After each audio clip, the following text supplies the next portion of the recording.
불자 여러분 반갑습니다. 삶의 향기 시작하겠습니다. 이 시간 함께 하시는 모든 분들과 특히 망공회 공동체 회원님들의 감사를 드리고 또 감사를 드린다는 말씀을 매주 하는 이유는 망공회 공동체 회원들의 후원 덕분에 저희 방송이 되고 있기 때문에 그들의 감사하는 말씀도 전하고 또 망공회에 많이 가입해 주십사 하는 그런 말씀도 함께 드립니다. 아무튼 날마다 좋은 일 있으시고 건강하시고 방송을 늘 함께 하셔서 좋은 일만 있으시기를 다시 한번 기원 드리겠습니다. 저희 삶의 향기에서는 우리 생활과 밀접된 관계들을 들춰내 가지고 그에 관한 얘기들을 조명을 해보고 있습니다. 여러분들 꿈 다 꾸시죠? 꿈. 근데 이것도 우리 일상생활의 한 부분이니까 이게 한두 시간에 가지고 안 될 것 같아요. 꿈에 대한 말씀을 드릴 건데 일반 학자들 또는 세상에 돌아다니는 얘기 하다못해 꿈의 단계, 잠의 단계, 뭐 개꿈에서도 비롯해서 태몽이라든지 또는 미린다 왕문경에서도 꿈에 관한 말씀이 언급되고 있습니다. 그러니까 불교에서도 꿈에 관한 얘기를 하고 있는 거죠. 그러니까 모든 것을 종합해서 여러 시간에 걸쳐서 꿈에 관한 말씀을 드리려고 합니다. 그런데 모든 사람들이 꿈을 꾼다고 그러는데 기억을 하는 사람이 있고 못할 때도 있다. 그거에 차이가 있을 뿐이지 꿈은 다 꾼다고 그럽니다. 우리 생활의 일부가 되니까 이것도 한번 다뤄보면 좋겠다 싶어서 이제 앞으로 며칠 동안 꿈에 관한 말씀을 드리려고 합니다. 그 잠자는 단계에서 꿈을 꾸는 그 시간이 렘 수면에서 꿈을 꾼다고 되게 그래요. 밤사이 이제 렘과 비렘, 렘은 수면 단계와 수면 단계 아닌 수면 단계 이제 그거가 구분이 돼 가지고 얘기가 되는데 요것이 수면 단계와 비수면과의 관계가 90분 주기로 4번에서 5번 그 반복이 된다고 그래요. 다만 꿈은 그 수면 단계 REM, 렘이라고 그래요. 렘뿐 아니라 그 NREM 1단계에서도 생길 수 있어서 꿈을 꾼다는 사실만으로 잠을 못 잔다고 단정하기 어렵다. 그러니까 이제 잠자는 그 단계를 구분해 보면은 이제 수면 단계와 비수면 단계로 이제 구분을 되는데 우선 렘 단계 그래요. 그걸 1단계, 2단계, 3단계로 나누는데 그 잠들기 직전을 제 1단계로 보는 거예요. 이때는 잠들기 직전이니까 완전 잠든 것도 아니니까 쉽게 깰 수가 있죠. 요때 꿈이 꿔질 수 있으나 선꿈 그래 선잠 자고 뭐 선꿈 그러네. 이럴 때 꿈이 생길 수 있으나 덜 생생한 편이 된다. 그 단계 이제 2단계 들어가면은 얕은 수면이 돼요. 꿈이 나타날 수 있다. 얕은 수면에서 꿈이 나타날 수 있다. 그 다음 3단계에서는 깊은 수면이 되는데 여기서 보면 성장 호르몬이 분비가 되고 또 활발해지고 세포를 회복시키는 나타난 활동을 했으니까 잠자는 동안 세포가 회복되고 원기를 찾아내는 그런 시간, 그러니까 잠자는 시간이 상당히 중요한 거죠. 이럴 때는 꿈 기억이 적은 편이고 이제 깊은 수면에서는 꿈을 안 꾸는 걸로 보기도 해요. 그럼 수면 단계에서는 뇌 활동이 활발해지고 근육 마비가 오고 빠른 안구 운동. 여러분들 혹시 그거 젊은 사람들은 모르지만은 나이가 들어서 눈이 눈에서 눈물이 잘 안 나오면은 인공 눈물을 넣게 되잖아요. 그 인공 눈물을 넣는 단계가 나이 많은 분들에서 나타나는 게 잠을 자고 나면 아침에 깨면 눈이 뻑뻑해요. 눈이 계속 많이 움직이는 단계가 되는 거예요. 그런 잠들었을 때 수면 드는 단계, 렘 단계라고 그래요. 그 수면 단계 들어가기 전에 그때 꿈도 꾸는데 눈동자가 엄청 많이 움직이는 거예요, 말하자면은. 그래서 그때 꿈을 가장 빈번하게 꾼다, 그렇게 보고 있는 거예요. 예? 근데 이제 꿈을 너무 많이 꾸면 또 산만해지니까 깊은 잠을 못 잤다고 보니까 피곤해질 수도 있는 거예요. 그렇다면은 이제 그 수면 단계에서 보면은 그럼 꿈이란 거는 어떤가?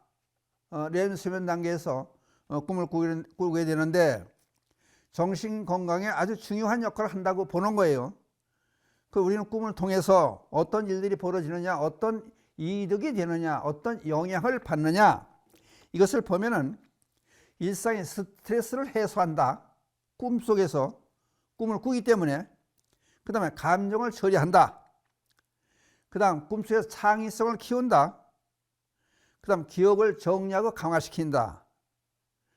꿈의 힘에 대해서 이제 얘기를 하면은 무의식과 소통하는 창구로 꿈을 통해 우리는 자신에 대해서 깊이 이해할 수 있고 때로는 놀라운 통찰력을 얻을 수 있다.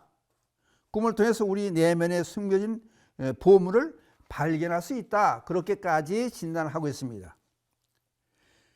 근데 꿈을 너무 많이 꾸면은 또 깊은 잠을 못 자니까 꿈을 줄이는 숙면을 돕는 방법은 어떤 것들이 있느냐? 이제 그걸 또 보니까 취침 전, 잠자기 전 한두 시간 전에는 스마트폰을 저도 가끔 보긴 보이는데 잠들기 전에 스마트폰을 본다든지 텔레비전을 시청한다든지 눈에 자극을 많이 주면은 이게 깊은 잠 자는데 지장이 있다. 이제 그렇게 얘기가 되는 거예요. 그 다음 일정한 시간에 자고 일정한 시간에 일어나는 생활 습관도 중요하다. 그래서 이제 건강한 삶을 살기 위한 방법이에요. 그 다음에 늦은 시간에 잠자기 전에 과식이나 카페인 그런 것들을 많이 마시지 말고 커피 같은 걸 많이 마시지 말고 가벼운 스트레칭 운동을 하고 몸의 긴장을 풀어서 깊은 수면에 들 수 있도록 노력을 해봐라. 그러면 꿈을 줄이고 숙면을 돕는 방법이 된다. 그 숙면을 돕는 방법은 그것이 건강하게 사는 방법이 된다. 이제 그런 얘기가 돼요. 그 다음에 꿈을 꾸게 되는 생리적 원리, 그러니까 이제 아까 말씀드렸죠. 심리학자 또는 일반론 또는 불교에서 하는 얘기, 모든 것을 전부 곁들여서 얘기를 하다 보니까 한두 시간에 되지 않다 보니까 물론 순서가 바뀔 수도 있지만 하여튼 참고해서 잘 들으시면 좋겠습니다. 꿈을 꾸는 생리적 원리가 어떻게 되느냐? 의학적으로 꿈은 수면 중에 중추신경의 흥분성이 저하되는 관계로 뇌 활동이 해제되고 그래서 이제 의학용어로 해리 상태라고 그런 얘기를 해요. 해리 상태에서 이제 꿈이 꾸게 된다. 대부분의 생생한 꿈은 수면 단계 이제 REM에서 렘 수면 시기라고 이래요. 렘 수면 시기에 발생할 수 있다. 구분을 지어 말씀을 드리면은 이제 특징을 말씀드려요. 뇌 활동에서는 어떻게 되느냐? 깨어 있을 때와 유사하게 활발하게 움직인다. 뇌가. 그다음 신체의 반응은 어떠냐? 심박수 및 호흡이 증가되고 혈압이 상승된다. 꿈을 꾸게 될 때 그런 현상이 나타난다는 거예요. 근육 상태는 어떻게 되느냐? 근육 활동이 마비된 상태로 유지한다. 그다음 꿈의 특징, 대부분의 생생한 꿈이 이 시기에 발생된다. 그건 이제 수면 단계 처음에 잠든 다음에 이제 수면 단계에 들어갔을 때 꿈을 꾸게 된다. 꿈을 많이 꾸게 되는 주요 원인이 또 뭐냐? 수면의 질이 저하되고 환경도 얘기할 수 있고 몸의 상태도 얘기할 수 있겠죠.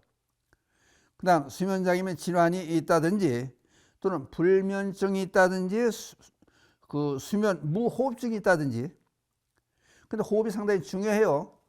그러니까 이제 코로 숨을 쉬고 내쉬어야 되는데 입으로 숨을 쉬게 되면 그것도 이제 깊은 잠을 들어서 건강을 유지하는 방해가 된다, 그런 얘기가 되는 거예요. 환경이나 생활 습관에서 꿈을 많이 꾸게 된다. 이제 카페인이나 알코올이나 이 고친 섭취를 적절하게 해야 된다. 그 다음 침실의 온도가 중요하다. 그게 약간 그 기온이 낮은 상태가 좋다고 그래요. 뜨거운 곳에서 더운 방에서 잠잘 수 있는 사람이 있고, 또 더운 데서 잠을 못 자는 사람이 있고, 체질적으로 냉실이나 온실에 따라서 틀리죠. 체질에 따라서. 그 다음에 소음 문제가 있어요. 이제 가끔 가다 바닷가 가서 같은 데 자잖아요. 밤새 파도가 철떡철떡 치면 소음이 있으니까 그게 또 잠이 잘 안 와요. 그리고 철도 연변에 있는 사람 옛날에 그 보면 기차가 잠들만 하면 기차가 지나고 그러니까 그쪽에 있는 사람들도 깊은 잠을 자기가 힘들어지죠. 그러니까 소음 문제도 중요하다. 그 다음 숙면을 돕게 되는 생활의 태도가 어떻게 해야 되느냐. 이제 그 문제로 들어가 보면 아까도 말씀을 드렸지만 정해진 시간에 자고 일어난다. 그 다음 취침 전에 아까도 말씀드린 자극적인 미디어 시청 및 과도한 운동을 삼가한다. 똑같은 얘기가 되었지만 카페인, 알코올 대신 미지근한 물이나 허브차, 약하게 허브차 같은 걸 마시는 것도 도움이 된다. 깊은 잠을 자기 위해서 숙면이 상당히 중요한 거예요. 아까 잠이 4단계로 이렇게 접어들어간다 그랬잖아요. 그래서 숙면 시간은 그게 많지가 않다는 거예요. 숙면 시간을 많게 해주면은 이제 건강하다는 그런 얘기가 되는 거죠. 그 다음에 명상이나 가벼운 스트레칭을 통한 신체를 이완시키다. 힘을 빼야 된다. 이제 드러넣어 가지고 똑바로 드러넣어 가지고 그런 방법도 상당히 중요해요. 손에다 힘을 주고 이제 해서 힘을 쭉 빼고 힘이 빠져서 나는 힘이 하나도 없어, 손 주먹질 기운도 없다, 그렇게 생각하고 그걸 여러 번 반복하면은 몸을 이완시키는 힘을 쭉 빼야. 그리고 대개 벽에를 비지 않습니까? 사람이 벽에를 비면은 이게 사람의 심리가 벽에 이 머리를 맡겨야 되는데 들고 있으려고 고개를 들고 있으려고 생각해요. 그럼 목에 힘이 들어가죠. 그러면 얼른 잠이 깊이 숙면에 취할 수가 없고 바로 잠을 잘 수가 없게 되는 거예요. 그 다음에 어둡고 조용한 침실 환경을 만들어야 된다. 이제 방에 또 불을 켜놓고 자면 숙면을 취할 수 없다는 얘기가 또 나오잖아요. 그러니까 대개 잠자는 시간 자기 몸을 속여야 되는 거예요. 지금 어두운 밤이니까 자야 된다. 그래가지고 깜깜하게 만들어 놔야 된다는 거예요. 그것도 상당히 중요한 거예요. 시간이 남았으니까 꿈에 관계되는 얘기들이 하도 많이 나오니까 이게 시간 나는 데까지 한번 해볼게요. 여러분 개꿈 그러죠. 개꿈. 개꿈이라는 거 아세요? 쓰잘데없는 그런 잘못된 꿈, 선잠 잤을 때 꾸는 꿈을 또 개꿈이라고 그러죠. 그냥 길몽도 아니고 흉몽도 아니다. 좋은 것도 아니고 나쁜 것도 아니고 그냥 스쳐가는 꿈, 그런 걸 개꿈 그래요. 그 다음 숙면이 부족하고 얕은 잠에서 꾼다. 최근에 스트레스나 근심이 있다든지 또는 이제 과로가 쌓이게 되면은 감정을 정리하는 과정에서 꿈이 반복된다. 낮잠의 경우에서 이런저런 연결되지 않은 꿈이 이제 이게 연결이 되는 거 아닌데 단편적으로 이꿈저꿈 나와서 이제 기억이 안 되고 그냥 어슷하기만 해. 그것을 그냥 우리 개꿈이라고 그러죠. 그러니까 이제 그 실제 그 개꿈 옛날에 여러분들 그 어렸을 때 높은 거 낭떠러지에 떨어지는 꿈 많이 꿨잖아요. 그 얘기를 한번 해볼게요. 그러면 낭떠러지에 떨어지는 꿈. 그 어렸을 때 그 낭떠러지에 떨어지는 꿈은 깜짝깜짝 놀라잖아요. 자다. 학교 갔다 와서 피곤하면 잠깐 잠자면 그런 꿈을 꿔. 낭떠러지에 떨어지는 꿈, 쫓기는 꿈, 도망가다 넘어지는 꿈. 그러면 이제 어른들 키 잘하려고 그래. 키 잘하려고 키 크려고 그런다고 그런 말씀도 해요. 낭떠러지기 위해서 끝에 서 있다. 그러면 그게 어떤 꿈이냐? 중요한 결정을 앞뒀을 때 진로, 직장에서의 관계가 점점 점검이 필요하다. 다시 한번 살펴볼 필요가 있다. 왜? 낭떠러지에 서 있는 꿈을 꾸면 낭떠러지 끝에 서 있, 그 위험하잖아요. 그러니까 그거를 그렇게 해석을 해봐라. 그럼 낭떠러지에서 떨어지는 꿈을 꾸면 어떻게 되느냐? 불안하고 두려움이 있고 통제력이 상실됐을 때 이런 꿈을 꾼다. 대인관계 또는 일을 다시 한번 점검해 봐라. 그렇게 되는 거예요. 그 다음 낭떠러지가 떨어졌는데 다치지 않고 무사하다. 그럴 땐 위기를 맞아 회복될 때 이런 꿈을 꾼다는 거예요. 변화의 시기가 왔다. 그러니까 재기가 가능하다. 그 다음 낭떠러지 스스로 뛰어내렸으면 어떻게 되느냐? 그런 꿈도 또 꾼다는 거예요. 이것은 새 출발을 결단했을 때 이런 꿈을 꾼다. 변화의 시기로 봐라. 그럼 떨어지다가 무언가를 잡았다. 남을 잡는다든지 뭐 이렇게 해서 떨어지다가 떨어지지 않게 되는 거죠. 중간에 뭘 잡았으니까. 그건 위기를 면면하는 그런 꿈이다. 그래서 이런 꿈을 꿨을 때는 그냥 거기에 전적 매달리지 말고 참고를 해라. 이제 그런 얘기가 되고, 그 다음에 이제 개꿈에 대한 얘기를 지금 하는 거예요. 개꿈에 이제 여러 가지 종류가 있어요. 실친이죠. 개가 나타나는 꿈이 개꿈 아니에요. 그러면 강아지를 이제 아니 반려견을 식구처럼 생각하고 개를 많이 키우잖아요. 애들 식구라고 생각하고 우리 애라고도 그러더라고. 또 강아지가 품에 안기는 꿈은 어떤 꿈이냐? 기분 좋게 느껴질 수 있는 꿈이다. 의외로 부담이나 스트레스가 쌓였다고 보지만은 현실에서 책임져야 할 일이 늘어나거나 감정적으로 지쳤을 때 개를 안는 꿈을 꾼다. 그냥 반려견을 잃어버렸을 때는 어떤 꿈을 꾸느냐? 심리적 불안감이나 스트레스가 쌓였을 때 이런 꿈을 꾼다. 아마 개 좋아하는 사람 반려견 잃어버린 꿈 꾸면 아마 가장 뻘쩍이나 개일 거야 아마. 근데 조금 심하다 싶은 것은 또 이 얘기 듣고 저를 시비 대상으로 삼을지 모르지만은 이 30살 먹은 애는 걸어가고 계단을 옷을 입혀가지고 이렇게 태워가지고 가더라고. 그거 보면 조금 이상한 느낌 들어요.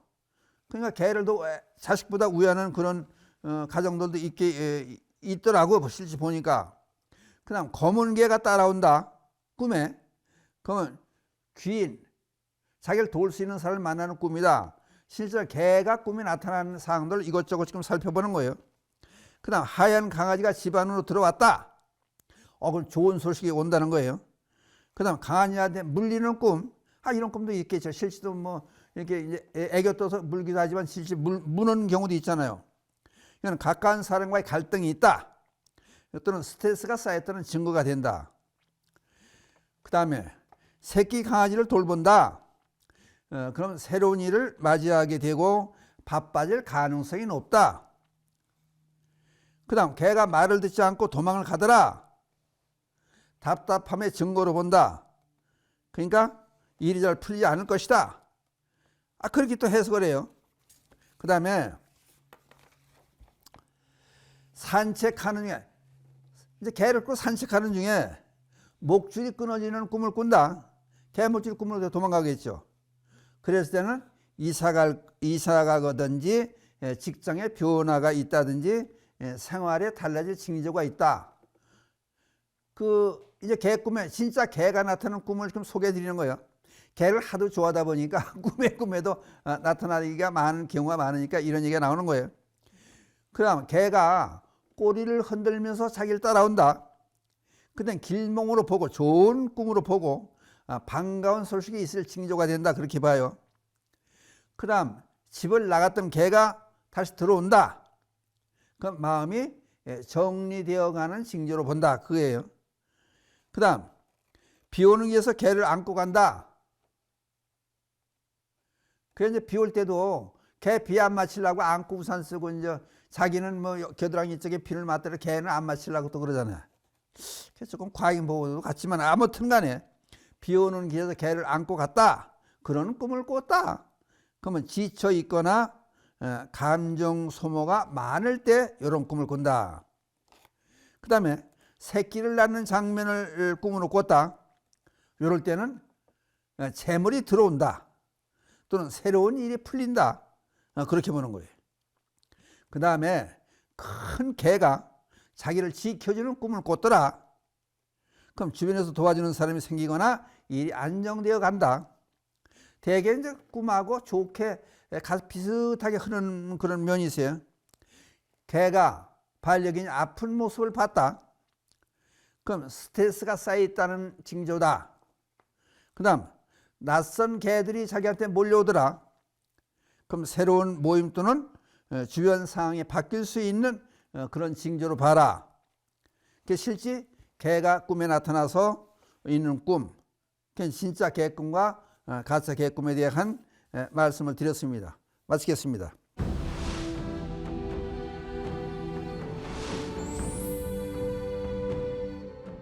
감사합니다. 이번에는 제5간 시간입니다. 그러니까 궁금증이 나는 문제들에 대해서 이제 해답을 드리는 길인데, 여기도 마찬가지로 이제 개에 관한 꿈도 얘기를 했고, 꿈에 관한 얘기도 했고, 그러니까 일단은 꿈에 관한 얘기를 해보겠습니다. 이제 여러분들 잘 아는 게 꿈을 꿨는데 꿈보다 해몽이 중요하다 그런 얘기를 하잖아요. 꿈보다 해몽이 중요하다. 저도 신도님들이 그 전화를 해가지고 이런 꿈을 꿨어요, 이런 꿈을 꿨어요. 그러니까 이제 되게 궁금하니까 그렇겠죠. 불안할 때도 있고 그러니까 이제 그런 전화가 많이 오는데, 꿈 해몽이 자 중요할 것 같아요. 꿈 해몽에 대한 얘기를 이제 해볼 건데, 그 꿈을 풀이하는 방법은 그 옛날부터 고대부터 현재까지 일과 꿈을 해석하고 예지하려는 것으로, 꿈은 무의식에서 발생하는 현상으로 꿈에 나타난 내용을 해석함으로써 미래의 징조나 현재의 삶에 대한 통찰을 얻을 수 있다고 알려져 있다. 꿈을 정확하게 기억하고 풀이하면 상당히 높은 확률로 맞아 들어가기에 예지몽이라고 부르기도 한다. 예지몽, 미리 일어날 일에 대한 예시, 그렇게도 보는 거예요. 그래서 현실에서 일어날 일을 꿈을 통해서 미리 본다, 그런 경우도 있어요. 심지어 광운사 와서 이제 절 만나고 하는 어떤 신도분들은 가끔 그런 얘기를 해요. 저 꿈에 여기 와봤어요. 스님도 꿈에 만나봤어요.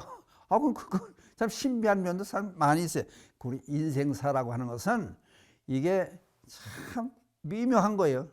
그러니까 이게 알라고, 우리 인간의 힘으로서는 알 수 없는 문제들이 많이 있는 거예요.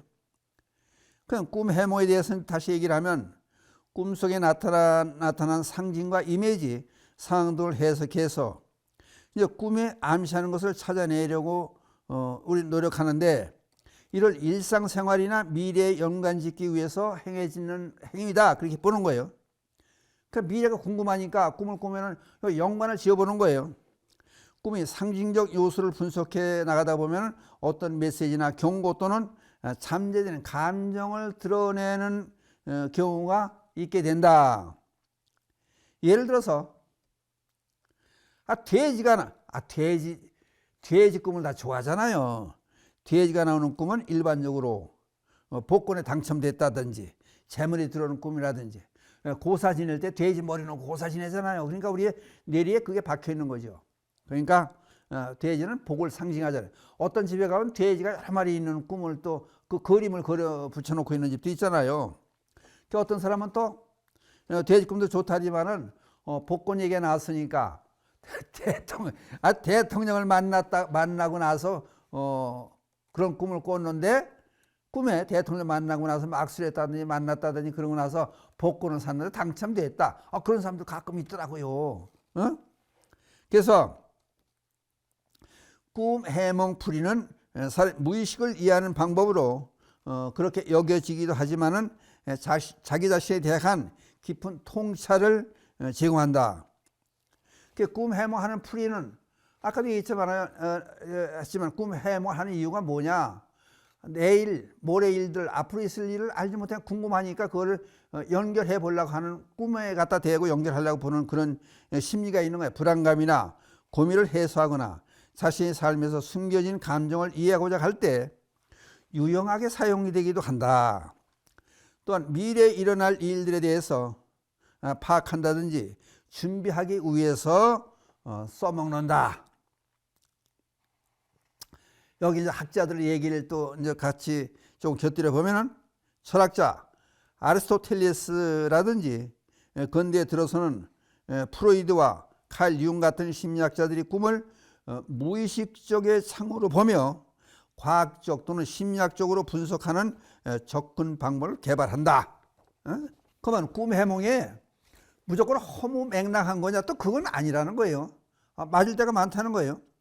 아까 말씀드렸듯이 우리 삶이라는 것은 아주 기묘하기 때문에, 미묘하기 때문에 그 꿈을 미리 있을 일을 미리 꿈에서 보는 수도 있고 또는 그걸 해석할 수도 있고, 그러니까 해석을 잘 하는 그런 꿈의 해몽을, 옛날에 꿈 해몽을 전문하는 사람들이 또 있잖아요. 인간의 뇌는 무의식적으로 주변의 정보를 수집하고 분석해서 꿈속에서 상징적으로 표현한다. 그러니까 예를 들어서 우리가 무심코 지나쳤던 일들이 꿈에 반영되기도 하고 심리적으로 스트레스나 불안감이 꿈에 나타나기도 한다. 꿈은 상징적 의미를 포함하기 때문에 자신의 삶에서 일어날 일과 관련돼서 책임을 질 수도 있는 문제가 발생할 수 있고 해석을 어떻게 하냐에 따라서 전혀 반대 현상이 나타나요. 아무튼 꿈 해몽이 모든 사람들이 잘 맞는다고 느껴지고 있다. 그렇게 되는 거예요. 그러면 실제 있었던 일로 유명한 얘기 하나 이제 소개해 드릴 거예요. 여러분들 서산대사 잘 아시잖아요. 서산대사께서 쓰신 설봉산 서광사기, 서광사 역사를 기록한 기록물이 서광사기가 돼요. 그런데 거기에 의하면은 설봉산 토굴에서 은둔수행하던, 여러분 무학대사 아시잖아요. 무학대사. 그러면 무학대사 그러면 이성계가 연상되잖아요. 그러니까 무학대사가 이성계를 만나게 되는데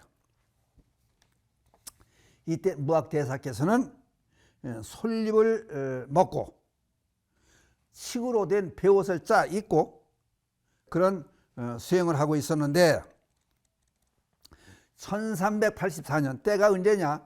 1384년에 그때 무렵에 이성계가 함경북도 남쪽에 학성이라는 곳에 거처를 옮겨 살고 있었는데 어느 날 이상한 꿈을 꾸게 되더라.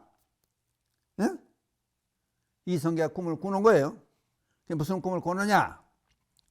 1만 집, 그러니까 만집이나 되는, 천만은 만집, 1만 집이나 되는 많은 집들의 닭들이 꼬끼요 하고 일시에 우는 거 하면은 꿈속에서 또 1천집, 천집이나 천가구가 되는 그런 많은 집에서 일제히 그 한복할 때 이래는 풀하고 다듬이질 하잖아요.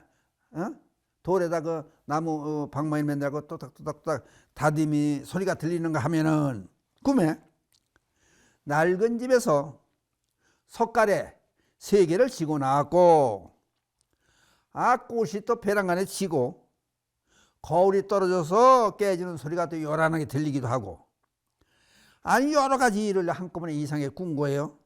그 꿈이 이상해서 이웃에 사는 한 할머니에게 꿈행을 부탁해요. 근데 이제 소개를 받아 간 거예요.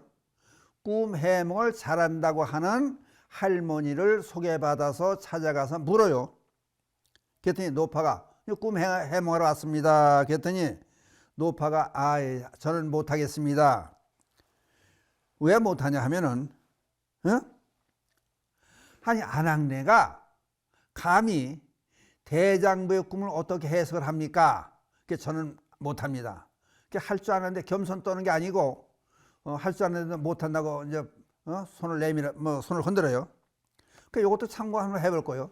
그러니까 아무한테나 모르고 꿈을 해몽해 준다고 덥석덥석 말을 잘못했다가 다른 사람들도 공경에 빠질 수 있는 거예요. 이런 건 우리가 참고로 해볼 만한 거예요. 그 동네에서 대부분 포살들이 꿈 누가 얘기하면 그거 무슨 꿈이라고 서로 들고 나서 자기 나름대로 해석을 해줘요. 근데 그게 잘못 영향을 미칠 수도 있다.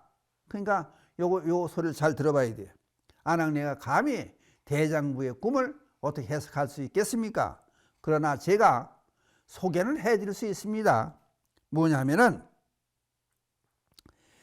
흑두타, 아까 두타제일 가섭존자니, 그러니까 청빈한 생활, 사치스러운 생활 절대 안 하는 거예요. 그렇게 아주 청빈한 그런 삶을 사는 스님 보고 두타성 그래요. 두타행을 하는 사람이 이제 그 살길이 검었던 모양이에요. 그러니까 흑두타, 그게 누구예요? 그게 바로 무학대사예요. 그런 수행자 무학대사가 있는 곳을 알려줘요. 그래서 이제 찾아가게 되는 거죠. 무학대사를 찾아가는데 이성계가 또 옷을 허름하게 입고 그거 갔다는 거 아니에요? 또 이제 양반님네하고 또 이제 뭐 이렇게 번거럼 들고 그러질 않았다는 거예요. 그러고 와서 무학대사를 만나 뵙고 꿈 얘기를 해요. 그랬더니 무학대사가 보더니 아니 이성계한테 무학대사께서 삼배를 했다는 거 아니에요? 꿈 얘기를 다 듣고 나서 그때 해석을 해주는 거예요. 그게 무슨 얘기를 하느냐? 닭우는 소리가 어떻게 납니까? 꼬끼요 하고 울지 않습니까? 꼬끼요 하는 얘기를 그래서 한문으로 이걸 또 바꿔놔요. 높을 꽃자 귀할 귀자 자리 위자, 아무튼 고기오가 되는 거예요. 그냥 꼬끼요를 고기오, 고기 위 자리 위자니까 높을 고 귀할 귀 자리 위. 그러니까 닭이 꼬끼요 하고 우는 것은 높은 분이 나타날 것이다. 그 높은 분이 누구예요? 나라 제일 높은 분이 임금 아니에요. 그 임금이 나타날 꿈이다 그게. 그 꿈꾼 당사자는 누구예요? 이성계 아니에요. 그 다음에 천가구나들은 일천집에 다디미 소리가 일천이 나더라. 그러니까 임금을 모실 사람들이 가까이 있음을 알리는 것이고, 다다미 소리 나면 그 사람들이 저녁에 가다가 이제 한복을 또 다다미서 다다미 소리 나면 평온함을 느낀다고 마음이 안심이 된다는 거 아니에요? 그러니까 이거는 임금이 나타날 징조를 소리로 알리는 것이다, 백성들이. 그 다음 꽃이 수없이 떨어지는 꿈을 꿨더라. 그랬더니 그럼 또 이게 해석을 잘못하면 꽃이 떨어지면 이거 끝났다 망했다고 생각할 수도 있잖아요. 화려한 꽃이 그냥 우수 다 떨어지는 꿈을 꾸면 실망감도 느끼게 하고 잘못 해석도 할 수 있겠지만은 이 무학대사가 해석하는 것은 꽃이 떨어지면은 반드시 열매를 맺지 않습니까? 그러니까 당신께서 선비께서 꿈꾸던 일이 성취가 된다는 얘기입니다. 그러면 선비께서 평생 생각했던 일이 이루어진다는 얘기가 됩니다. 그러니까 뭐가 이루어진다 그랬어요? 그 지금까지 경우를 보면은 임금이 된다는 얘기를 하는 거 아니에요. 그냥 그 결과가 맺어진다. 그럼 잘하면은 꽃이 피면 그렇다고 열매가 내일 바로 뭐 탁 따먹게 열리는 거 아니잖아요. 시기가 있겠지만은 결과가 좋게 온다. 그 다음에 거울이 깨졌다. 그 거울이 깨져서 소리가 그냥 그 금속성 짱그라는 소리가 이제 요란하게 났다. 이제 그 얘기를 또 했잖아요. 꿈에 그걸 꿨다는 거 아니에요. 그러니까 천지를 진동하는 그런 소리가 난다는 것은 임금이 탄생한다는 그런 경사스러운 일을 알리는 그런 소식이 된다. 그렇게 되는 거예요. 또 내가 다 허물어지는 집에 들어가 가지고 석갈에 3개를 짊어지고 나왔다. 그런 꿈을 얘기를 하는 거예요. 그러니까 그러면 뭐요? 등에 짊어졌다. 그럼 허리를 중심으로 석갈에 3개를 짊어졌다. 요거 임금왕자 아니에요? 그러니까 아니 분명하게 임금이 된다는 그 꿈이 이성계한테 나타난 거 아니에요? 이성계 당신이 임금이라는 꿈으로 꽂은 거 아니에요? 그러니까 그러니까 앞날을 도모하는 사람은 이게 어떻게 될까 궁금하니까 이 사람 묻고 다니는 그런 이제 아마 습성이 있었던 것 같아요. 그 전에 그 누구한테 들은 거예요, 이성계가. 그 점을 잘 보는 사람이 있는데 그냥 점이 아니고 이 한문자를 천자문양 쭉 한문자를 이렇게 늘어놨는데 그 중에 와서 글자 하나 짚는 거예요. 글자를 하나 집으면은 그 글자 집은 걸 보고 그 사람에 대한 점을 쳐주는 거, 운명에 대한 점을 쳐주는 거요. 그 이성계가 이제 가서 이제 이렇게 보다가 글자를 펴놨는데 하나 짚어야 할 거 아니에요. 그 무의식적으로 집은 게 물을 문자를 딱 집은 거예요. 물을 문자. 그 물을 문자는 그 대문할 때 쓰는 문자에다가 입구자가 있잖아요. 가운데. 그 자를 딱 집었어요. 그랬더니 글자를 집어가지고 점을 보고 운명을 해석해 주는 사람이 일어나더니 절을 하는 거요. 당신 무슨 이시오 왜 절을 합니까? 그랬더니 반갑습니다. 그 점쟁이가 그게 무슨 일이요? 그랬더니 요거가 문문자를 거기다 가운데 입구자 여기 칠판이 있으면 설명해 드리겠는데 말씀 들어보세요. 문문자 거기에 가운데 입구자 네모난 입구자가 있는 거예요. 그랬더니 요 글자는 임금군자 여러분들 아세요? 임금군자 고자하고 비슷하다 이거요. 한쪽을 띄워보면은 그러니까 왼쪽으로 봐도 임금군자고 오른쪽에서 봐도 임금군자고 그게 임금이 될 양반 아니냐고 그 절을 하더라는 거요. 점쟁이가. 그러니까 예를 들어서 지금 임금이 있는데 임금이 된다면 어떻게 해요? 역적이 돼가지고 참 죽는 거요. 그런 소리 하지 말라고 난 그런 생각도 못하는 사람이라고 엄버무리고 그냥 온 거예요. 이제 와서 이성계 가만히 생각을 해본 거요. 그러면은 다른 사람도 요자를 짚을 수가 있지 않냐, 그지? 글자 여러 개 놓고 저기 글자를 짚어보라 그러니까 이제 거린을 하나 데려다가 이것도 깨끗이 그 이발도 깔끔하게 해놓고 옷도 이제 이성계 옷을 빌려줘가지고 자기는 이제 보통 옷을 입고 가는데 옷도 이제 선비 모양 잘 차려입혀가지고 시킨 거에 가서 요 글자를 짚어봐라. 그리고 운명을 좀 어떻게 판단하나 얘기를 듣고 와라. 이렇게 보낸 거요. 그랬더니 아니 용돈도 주고 일당을 준 거 아니요. 시키는 데로 가서 점을 봅시다. 그것만을 들고 와서 앉았다가 딱 고자를 문문자를 딱 짚은 거요. 아까 얘기했잖아요. 문문자에다 입구자 물을 문자 그걸 딱 집어서 했더니 아니 거렁뱅이 옷을 멋있게 입었는데 거렁뱅이가 무슨 돈 있으면 저 점을 보러 왔냐고 소리 치는 거요. 아니 이성계 똑같은 이성계한테는 임금이라 그러고 자기한테 거지라고 그러나 거지는 거지지. 아니 무슨 소리 그렇게 하시오 그랬더니 당신은 먹고 살려면 문문자 가운데 물음자 입구자가 있다 그랬잖아요. 입구자 입. 당신 입을 보존해서 먹고 살려면은 집집마다 대문을 가서 두들기고 구걸을 해야 된다고요. 그러니까 거지가 아니요. 당신은 거린이지. 당신 팔자는 거지요. 그렇게 얘기한 거예요. 그러니까 아무 소리 못하고 이제 왔지. 와서 이성계한테 얘기를 할 수밖에 없잖아요. 그랬더니 이성계가 무릎을 탁 치면 점쟁이들이 그냥 남이 돈 그냥 거저먹는 건 아니구나. 그랬다는 거 아니에요? 그러니까 이성계가 이제 그 다음에 어떻게 됐어요? 아까 이제 무학대에서 만나서 꿈의 해몽을 들었잖아요.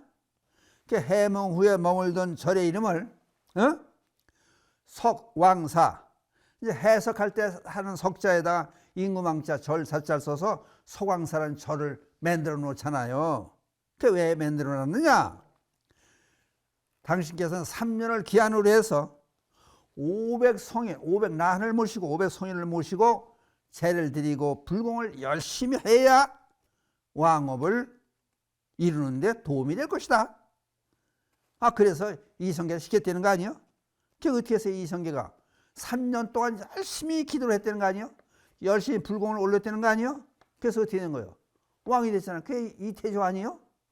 그러니까 꿈이 이렇게 또 맞을 때는 귀신같이 맞을 때도 있는 거예요. 그러니까 꿈을 무시할 수는 없는 거예요. 그러니까 해석을 누가 하느냐 이게 상당히 중요한 거예요. 그러니까 여러분들 잘 생각해야 돼요. 사람마다 해석이 좀 틀리니까 어떤 환경, 어떤 사람, 똑같은 꿈이라도 그 상황에 따라서 한번 틀려진다. 남의 꿈을 마음대로 해석하는, 그래서 그 사람을 실망을 준다든지 잘못되게 하는 일들은 없었으면 좋겠다. 그 대신에 꿈을 누구나 꾼다. 그러나 기억하는 사람이 있고 기억 못할 때도 있다. 그러니까 꿈은 생활의 일부다. 그러니까 어떤 사람 그래. 지금 들으면서 그래. 아니 스님이 불교가 무슨 꿈과 무슨 관계냐. 관계 있죠. 우리 생활 전반을 좀 아우러서 그 방법을 찾아주는 게 불교니까. 그 나중에는 미린다 왕명에서 나오는 나가세나 존재하고 미린다 왕과의 대화 중에서 꿈에 대해서 나오는 대화가 있어요. 그것도 한 시간 또 발췌해 가지고 여러분께 들려드리려고 하고 오늘 여기서 마치기로 하겠습니다. 감사합니다.